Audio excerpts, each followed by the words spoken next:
Moica Moi, bem-vindo ao Papo de Professor, esse podcast que tem como objetivo fomentar a colaboração entre professores através da divulgação de novas ideias, de teorias e de boas práticas. Meu nome é Damione Damito e o tema de hoje é o papel da biblioteca no ambiente escolar.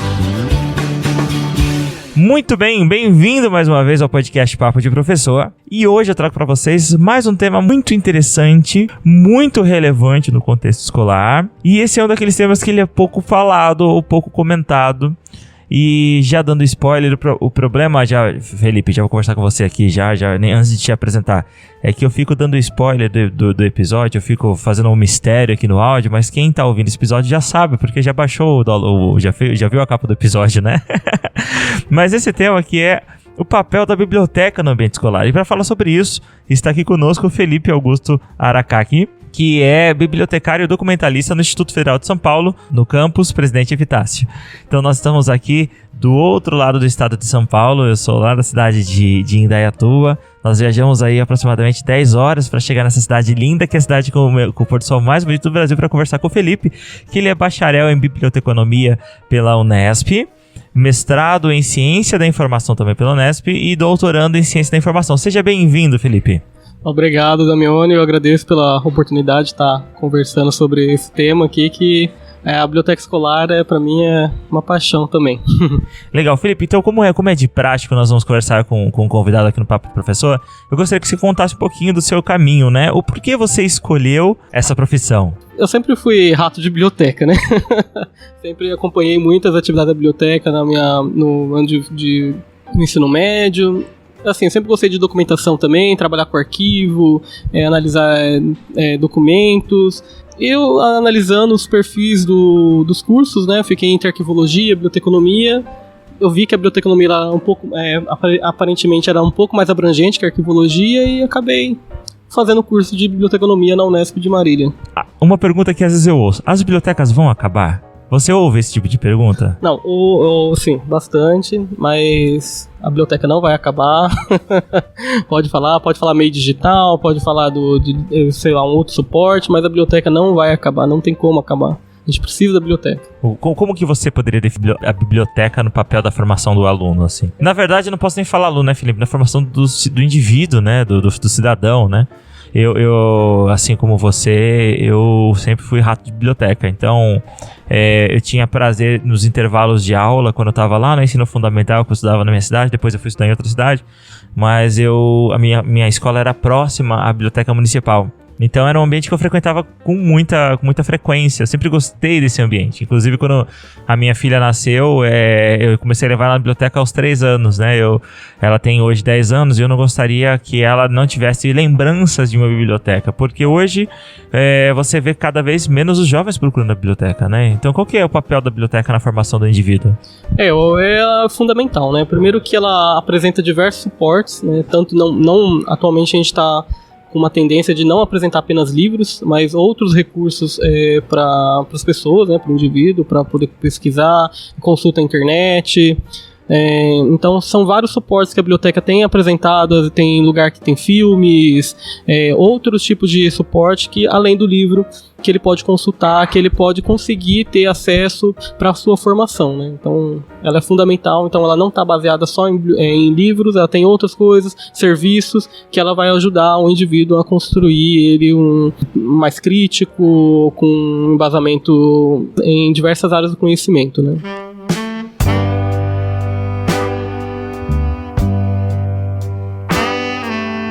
Você sabe uma coisa, você falou uma coisa muito interessante. Alguns episódios atrás do podcast, nós falamos sobre o papel do professor do século XXI, que com esse advento das novas mídias, de repositórios, grandes repositórios digitais de informação igual a Wikipedia, o papel do professor ele mudou um pouco, né? Mentira, pouco não, mudou muito, né? Então hoje o professor também tem que servir de como de certa forma um curador de conteúdo, orientar o seu aluno como buscar essa informação. E eu tenho a convicção que assim como o papel do professor se transformou, o papel da biblioteca também mudou um pouco, né? Como você falou, a biblioteca não se resume só em livros. E você que está nos ouvindo não está vendo aonde nós estamos, mas vamos escrever, né? Eu estou aqui no campus do Instituto Federal da cidade de Epitácio, de Presidente Epitácio, dentro da biblioteca. E quando eu olho ao redor, eu vejo em algumas mesas alguns alunos jogando xadrez, alguns jogos em cima de uma mesa, Super Banco Imobiliário, Detetive, o jogo de estratégia War. Eu vejo bolas de yoga, eu vejo tatames, né? Que nós estamos começando antes da gravação, que serão usados aqui num cantinho da biblioteca, um painel com vários avisos, alongamentos. Então, a biblioteca de Presidente Epitácio é um exemplo bacana disso, né? As bibliotecas têm se transformado. E como que essa transformação ela está acontecendo dentro das bibliotecas? Ou deveria acontecer, né? A primeira coisa tem que ter conscientização do qual que é o papel da biblioteca, né? Atualmente, né? A gente tem um histórico de biblioteca muito antiquada, né, meio quadrada, né, que é aquela coisa de você tem que estar sentado ali, tem que estar lendo, tem que estar estudando, inquieto, e você não pode fazer barulho. A gente tá... Então a gente tem esse... Tá quebrando essa regra agora aqui, né, gravando podcast. Não, mas aqui a gente é diferente aqui, né? Aqui a gente valoriza muito a socialização, né? Não você fazer trabalhos em grupos, o nível de conversa, claro que não pode extrapolar, mas não tem aquela coisa de não pode fazer uma conversa um pouquinho, né? Não tem como você fazer um trabalho sem poder conversar, né? Então aqui a gente procura deixar essa um pouco mais liberar essas coisas. Bom, as questões das transformações, né? Então a gente tem que ver qual que é o papel real da biblioteca nesse contexto, né? O que a gente quer? A gente quer um lugar que fique isolado, você estudando sozinho, ou você quer um ambiente que você tenha uma socialização, né? Você consiga conversar com outras pessoas, socializar ideias, socializar conhecimento, porque é fundamental isso, né? E a biblioteca, eu acho que ela vem com essa nova onda, né? De estar trabalhando com novas mídias, redes sociais, muito forte, conteúdos digitais, Wikipedia, mas a gente precisa sempre saber avaliar esses conteúdos e saber utilizar eles a seu favor. E essas bolas de yoga, você pode explicar isso pra gente? Bom, as bolas de yoga é um projeto que a gente está tendo aqui de alongamento dentro da biblioteca também, que partiu com a professora de educação física também, que a gente estava trabalhando tanto, não só trabalhar a mente, mas o corpo também, né? Que às vezes a gente tem uma dissociação também, né? De trabalhar só a mente, ou a pessoa que só trabalha o corpo físico. Mas a gente quer trazer essas duas frentes, né? Trabalhar tanto mente, às vezes também você tem que dar um momento de dar uma pausa relaxada. Então os alongamentos vêm isso, e aí teve a ideia das bolas, a gente viu também alguns comentários das bibliotecas da Finlândia, que já tem trazido bolas de yogas dentro da biblioteca como puff.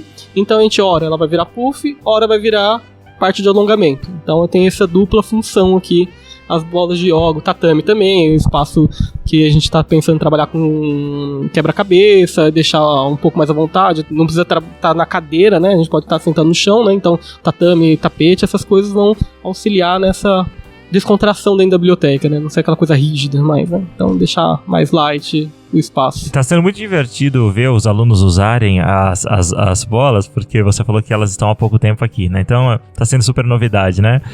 E o que é interessante é que eu vejo eles sentando na bola com um sorriso no rosto, assim, né? Ele falou que coisa legal, que coisa divertida. Inclusive eu conversei com eles, eu gostaria de mostrar pra você que está nos ouvindo aí no Papo de Professor, um trechinho do aluno comentando sobre a sensação dele de utilizar essa bola de yoga como um recurso, né? Como parte como posso falar assim, do mobiliário da biblioteca. Eu vou descrever o Matheus para vocês. O Matheus, ele tá sentado, você tem aproximadamente 1,70 m e nós estamos numa mesa redonda em 4 pessoas, e nessa mesa redonda de 4 pessoas, 3 delas estão sentados em uma bola de yoga.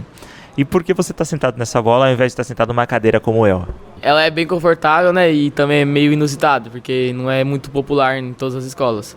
É a primeira escola que eu vejo que tem uma bola de yoga aqui na cidade. Meu nome é Leonardo Soares Figueiredo, eu tenho 16 anos e curso mecatrônica também, estou no primeiro ano.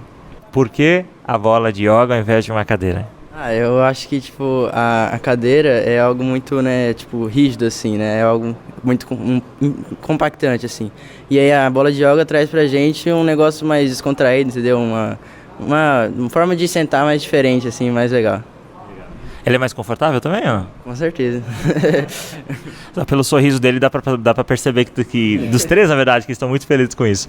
E você tava jogando xadrez agora há pouco? Isso. Como que é jogar xadrez aqui na biblioteca? Você costuma sempre fazer isso? Como isso tem te ajudado? Como que tem sido? Sim, o xadrez eu acho que é um esporte, né, que é bem de estratégia e raciocínio, e eu gosto muito de jogar xadrez aqui. Até porque na escola também a própria biblioteca, ela disponibiliza pra gente meio que um curso de xadrez, porque nós temos um clube de xadrez aqui toda sexta-feira a gente joga, e aí isso ajuda nós, é uma dinâmica bem diferente e legal. Bacana, gente. Obrigado, viu? Show de bola. E, não, teve gente que já queria levar pra fora, né? Falou assim, podia emprestar pra levar ali pro pátio, às vezes tá em outra atividade. Eu falei, a gente pode conversar, né? Daqui a gente, assim, evita o não. A gente sempre vai atrás do sim, né? Então essa é a ideia que a gente tem trazido, né? Parar com os não pode, tudo, vamos começar. Vamos ver o que dá pra fazer pra poder liberar essas recursos. É uma abordagem legal, né? Não é o não, né? Tá, então é sim, mas como, quando, com quem... Ou se não é não, o porquê que não pode, determinadas coisas, tentar fazer essa conscientização com os alunos aqui, com a nossa comunidade aqui, né?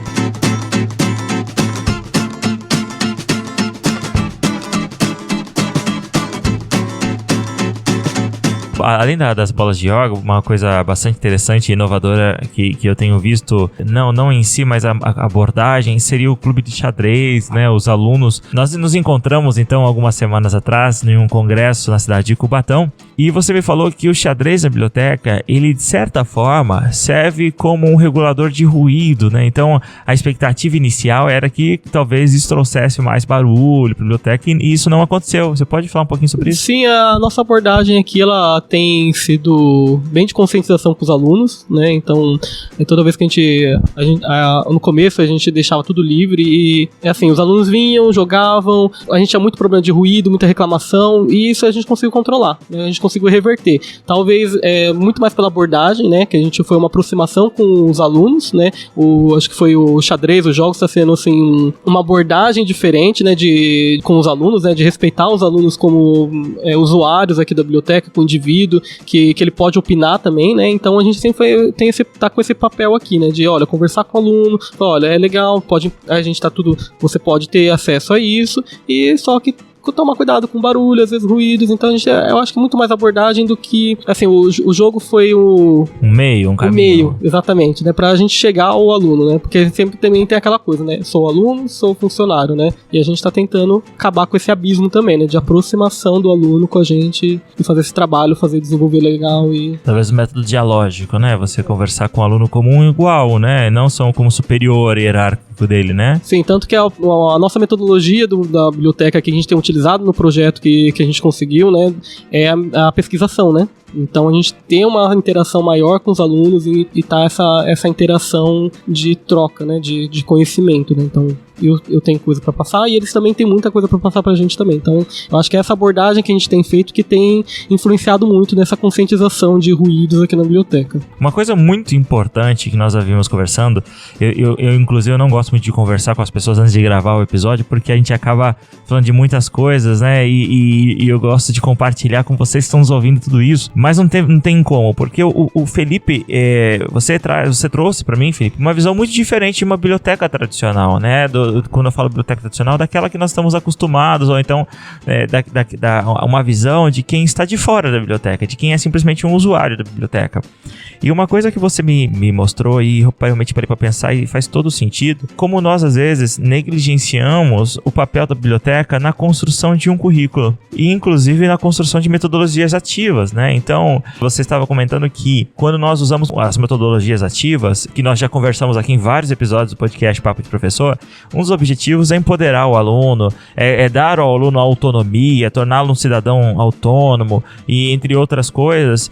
Só que para isso ele precisa estar preparado e a biblioteca ela faz parte desse processo, né? Sim, a gente tem a biblioteconomia, ela tem discutido muito essa questão da competência informacional, né, de fazer o aluno ter conhecimento das fontes de informação, de conseguir avaliar o que é uma fonte de informação relevante para ele, o que ele pode usar, o que é confiável, o que não é, né? Então a biblioteconomia ela tem estudado muito tempo isso e a biblioteca ela precisa ter esse papel também, né, de estar mais ativa com os alunos, com os docentes também, em parceria, para a gente conseguir chegar a um objetivo maior, que é o empoderamento da informação, né? A gente conseguir dar ao aluno autonomia para você buscar a informação onde que ele precisa, de melhoria dos trabalhos, acabar com aquele copia e cola, né? Ctrl-C, Ctrl-V, né? Então, assim, acho que assim, é uma parceria, eu acho que tem que ter aquela parceria, né, de chamar o professor para a biblioteca ou vice-versa, né? Chamar o bibliotecário para conversar, discutir o PPC também de metodologia, que tem muito a contribuir. Com certeza, inclusive ajudar os alunos. Eu acho que, infelizmente, eu fiz uma gravação com uma biblioteconomista, foi uma das primeiras gravações do podcast Pai Professor, e ela se perdeu. Infelizmente, e nessa gravação nós conversamos que o bibliotecário, ele pode ajudar o aluno também, orientando ele dentro das metodologias, por exemplo, né, das padronizações da BNT, das normas, da construção da norma, como checar a fonte. Nós estamos numa época de fake news, né? Você que está nos ouvindo e não está acostumado com esse termo, fake news são aquelas notícias falsas, que um grande exemplo do impacto das fake news é como isso impactou as últimas eleições americanas, né? Inclusive o FBI estava pesquisando a fonte, a origem dessas fake news e como elas influenciaram no sistema de eleição. Então é importante isso, né? Simplesmente, eu acho que a biblioteca, resumindo, eu acho que a biblioteca o bibliotecário ele pode contribuir nisso, não é verdade? Ele pode e deve contribuir, né? É parte do papel, né? Sim, E às vezes o professor ele não sabe disso, e às vezes o professor, que é o cara que tá ali o dia inteiro com o aluno, 4 horas por dia, ou então 2 horas, não sei o tempo, a duração da aula, eu acho que o nosso papel como educador também fomentar isso para o aluno. Fala para o aluno que ele pode, né? Porque ele não está acostumado com isso. Então talvez você que está nos ouvindo que é professor, o seu aluno, ele não sabe que ele pode chegar na biblioteca e chegar pro bibliotecário e falar assim: olha, você pode me ajudar, ou então me ajudar, qual é a norma que eu devo usar para formatar esse trabalho? Ele não sabe, né? Não sabe. Então é importante, é nosso papel ajudar o aluno a entender isso. Mas ao mesmo tempo parece que existem alguns bibliotecários que... Como toda profissão, tem aqueles que vão fazer jus, né? E tem alguns que acabam ou se dedicando a outras coisas, né? Então sempre tem os dois lados, né? Então... E que não são maioria, graças a Deus, Sim. né? Que não são maioria.